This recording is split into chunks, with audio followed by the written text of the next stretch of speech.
Hey guys, welcome on here. It's a pleasure to have you. This is Ese Demudia, and you are on Topical with Ese. Very topical this time. We're in a pandemic situation, we know it, but in the midst of this, there'll be elections in Edo and Ondo State, September, October 2020 this year. So, meanwhile, the aspirant, the candidate, and what have you in this state who are actually preparing for the elections amidst the COVID-19.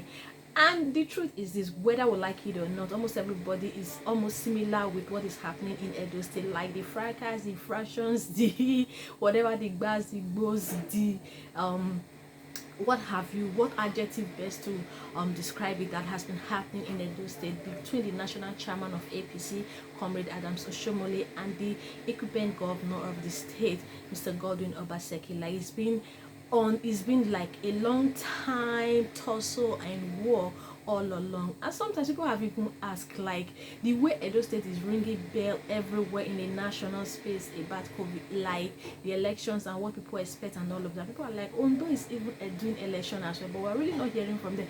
But meanwhile, Edo State is round the corner because this tussle or this power tussle or what have you called between the national chairman of APC and the incumbent governor nobody seems to be settling it for them. Like, and people are really worried that they hope this disagreement between the two of them would not make the opposition party, the PDP or any other party, eventually strategize in their best to then come and use that against them. Because whether we like it or not, a party divided against itself do not stand. So many concerns about this. Observers are watching. We have Yaga, we have so many people watching these elections, and we know now, because of the situation we are, because of the season we are, so many people are really watching this. And just recently, the incumbent governor of Edo State, Governor of Obaseki, actually went to meet the president of the Federal Republic of Nigeria, Muhammadu Buhari, to show his interest in recontesting for the position of the governor. And this got a lot of so many critics, applause from so many people, like, oh, why would, if he had done well in the past, so why would he go to the president of the Federal Republic to tell him? Well, as I listened on this news also in the same vein, so whether you like it or not, he's the president of the Federal Republic of Nigeria, and you're a governor and you have interest to recontest in this election, of course, and you're in the same party, so you have to. It's really, no matter how we see it, it's just wisdomly or right for him to go and tell his father or the senior man in the party that, you know what, I have interest and I really need to do this formally, whether we like it or not. That is very acceptable. So critics, just chill on that, because even some of us will do beyond that. Let's not even. And that he also went with the Tinubu, Bola Tinubu, and all of that to meet the governor. Whether we like it or not, they're in the same party. Yes, he has to do everything he needs to do to ensure he secures his position. Whether there is the national party, the national chairman is against him or not, he as an individual, as a human being, he needs to do everything he wants to do. So critics, like I just mentioned, just chill on that. So let's even not talk about that, because so many people have been like, oh, you've been to the figure that fed you. So many people have been talking over and over on this, like, okay, he has beaten the finger that fed him, he brought the finger that brought him. No matter what, Edo State, we're trying to ensure that, okay, we follow the rule of law, we follow democracy, we limit godfatherism in our Nigeria democracy. But every now and then it seems like, you know what, this will never and ever come to we never disappear in our democracy. This is Nigeria, and I'm sure in Edo State, this is what has actually played hard. Maybe at the time he had issues of maybe is this submission or not really following the ethics or the rules and regulations of his godfather, and this has led him into the position or the situation where he is, where there is disagreement and so many people. And we know that so many people had said, okay, in the same vein, that the national leader has also brought his own candidate, which who contested with him, who Obaseki actually defeated in the last election 4 years ago. That is Pastor Iyamu, Iyamu. But vividly, honestly, I actually heard this with my ears on the national, one of the television stations, when the chairman of APC was like, no, you know what, Pastor Iyamu has not even met the criteria to be a party member of the APC. So whatever the national chairman is doing, that they don't know. This was the national chairman. This was, I think I even have it somewhere, but I can't remember the exact place I wrote it. Okay, this was by the national, the state chairman, yeah, the state APC state chairman. He said so. He hasn't even met their criteria, so they don't know why or why and why the national chairman is actually forcing or going against the rules and regulations of the party, that he is not supposed to go against it in any form or in any way. So honestly, obviously, see, I have actually, maybe because I'm from Edo State, though I do not reside there. So this election is really thrilling me, because over time we realize that, you know what, we don't really have to be spectators in elections. We don't have to be spectators when it comes to election and all of that. When voting our leaders, we also have to just put a bit of our input in whatever way we can. So to some extent, I've been following. I sometimes watch the interviews to see what is ongoing. So some of the things actually noted, and because I've seen the page now, it's on Edo politics. Obaseki's visit to President Muhammadu Buhari.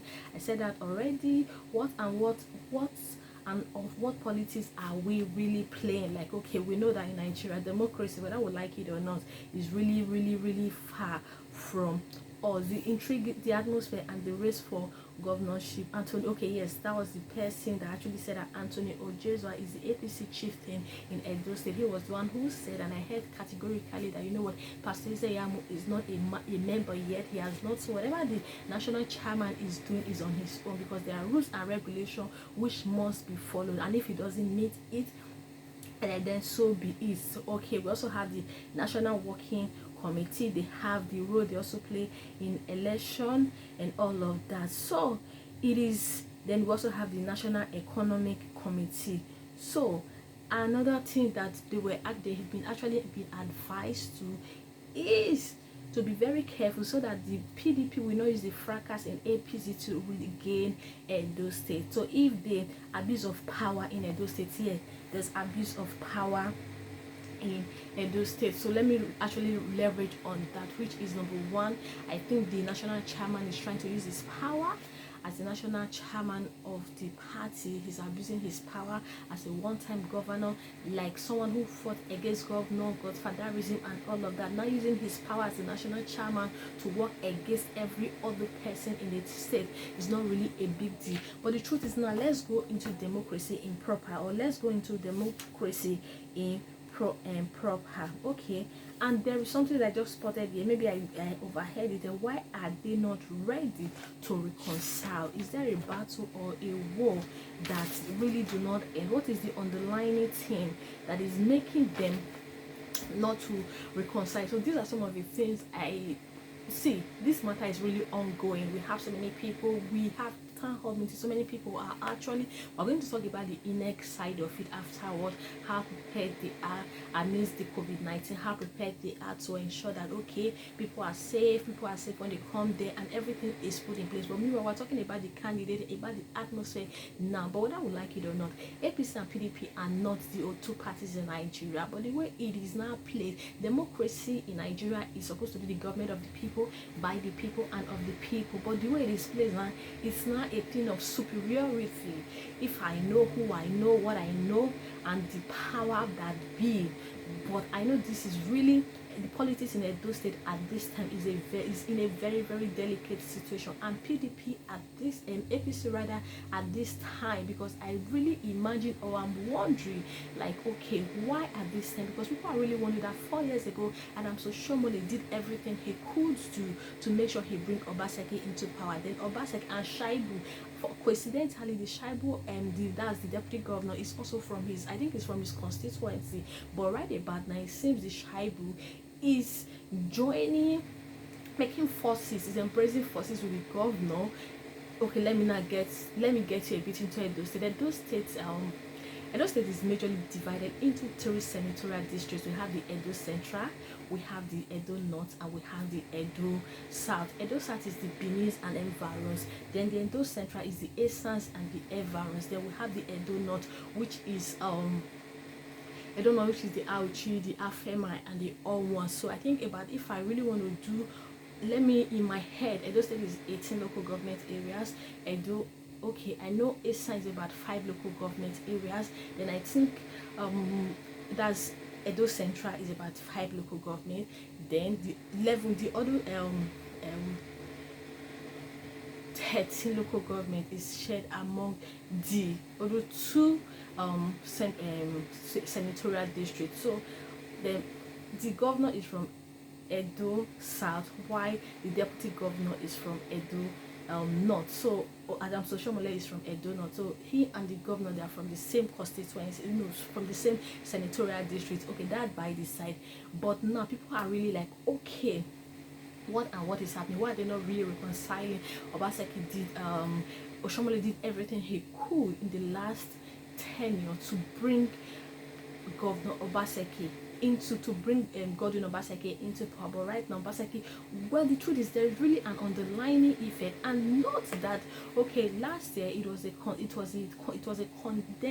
contended between Iyamu and Obaseki in different parties, PDP and APC. Now, Iyamu has left PDP again, and not that Iyamu had worked with Oshomole before them, but Oshomole did not credit him for last election. So he went to PDP. Now he's back to APC to contest. So the truth is, the primaries is very close by, and whoever emerge as the winner in the primaries, I'm sure will be the person to contest with. So many.